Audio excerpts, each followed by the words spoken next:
আচ্ছা, ক্ষমতার একেবারে চূড়ায় পৌঁছানো তো একটা বিশাল ব্যাপার, তাই না? কিন্তু সেই চূড়া থেকে যখন পতন হয়, তার পরিণতি কি হতে পারে?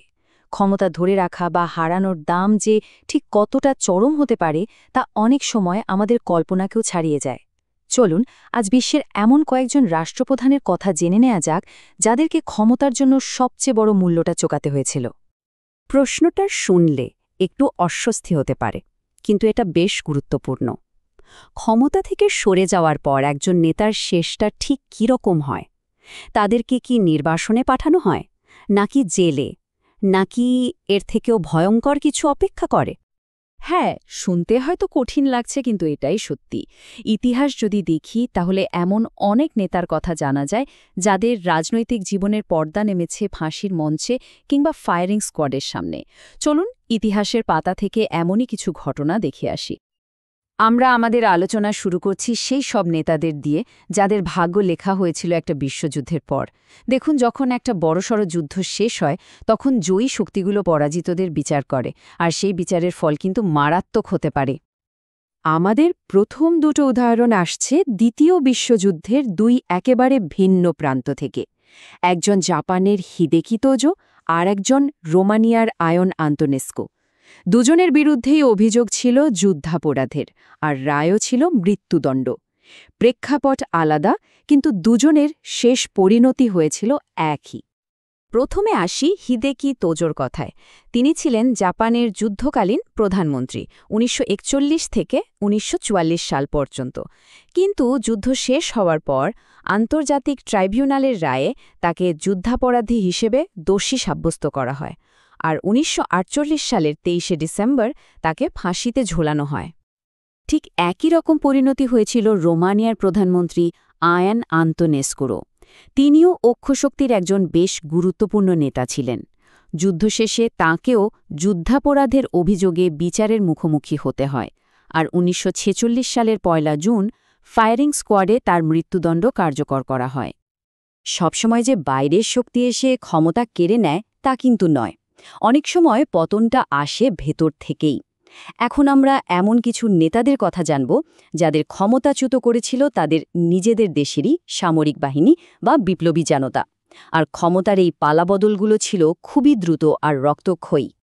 এই পর্যায়ে আমরা দেখব তুরস্কের আদনান মেন্ডেরেস আর ইরানের আমির আব্বাস হোবেদাকে। দুজনেই কিন্তু তাদের দেশে বেশ জনপ্রিয় নেতা ছিলেন, কিন্তু একজনের ভাগ্য বদলে দিল সামরিক অভ্যুত্থান আর অন্যজনের বিপ্লব। আদনান মেন্ডেরেসের কথা যদি বলি, তিনি ছিলেন তুরস্কের গণতান্ত্রিকভাবে নির্বাচিত একজন প্রধানমন্ত্রী, বেশ জনপ্রিয় ছিলেন।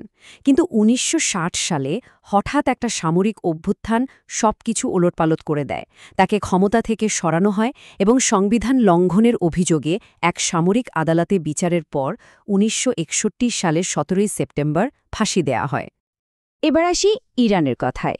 আমির আব্বাস হোভেদা প্রায় এক যুগেরও বেশি সময় ধরে ইরানের প্রধানমন্ত্রী ছিলেন, কিন্তু ১৯৬৯ সালের ইসলামী বিপ্লবের ঢেউয়ে তার ক্ষমতার আসনটাও টলে যায়। রাজতন্ত্রের প্রতি আনুগত্য আর দুর্নীতির অভিযোগে বিপ্লবী আদালত তাকে মৃত্যুদণ্ড দেয়, যা ফায়ারিং স্কোয়াডের মাধ্যমে কার্যকর করা হয়েছিল। আচ্ছা, যে যাবৎকালে যে ঘটনাগুলো দেখলাম সেগুলো ছিল যুদ্ধ বা বিপ্লবের ফলাফল, কিন্তু এবার এমন একটা মামলার কথা বলবো যেটা নিয়ে বিতর্ক আজও চলছে, যেখানে বিচার আর রাজনীতি এমনভাবে মিশে গিয়েছিল যে কোনটা সত্যি আর কোনটা সাজানো তা বোঝা মুশকিল।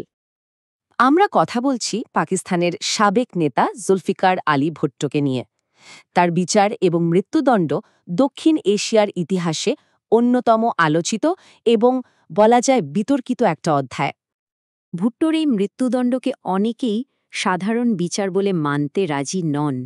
তাদের কাছে এটা ছিল একটা বিচারিক হত্যাকাণ্ড বা জুডিশিয়াল মার্ডার, মানে আইনের পোশাক পরিয়ে একটা রাজনৈতিক হত্যাকাণ্ড। ভুট্টোর বিরুদ্ধে অভিযোগটা ছিল একজন রাজনৈতিক প্রতিপক্ষকে খুনের ষড়যন্ত্রের, আর এই বিচারটা হয়েছিল সামরিক শাসক জেনারেল জিয়াউল হকের আমলে। শেষ পর্যন্ত ১৯৭৯ সালের ৪ এপ্রিল রাওয়ালপিন্ডির জেলে তাকে ফাঁসি দেওয়া হয়। এই রায়টা যে কতটা বিতর্কিত তা এ থেকেই বোঝা যায় যে পাকিস্তান তো বটে, সারা বিশ্বেই এটা নিয়ে আজও তুমুল আলোচনা হয়। তো এতক্ষণ তো আমরা ইতিহাসের কথা বললাম, কিন্তু ভাববেন না যে এই ধারাটা শেষ হয়ে গেছে, একদম না। বরং এর রেশ দেখা গেছে একেবারে হালে, আমাদের এক প্রতিবেশী দেশেই। সম্প্রতি বাংলাদেশের প্রাক্তন প্রধানমন্ত্রী শেখ হাসিনার বিরুদ্ধে একটা রায় এসেছে। ঘটনাটা হল ২০২৪ সালে একটা বড় গণ আন্দোলন হয়।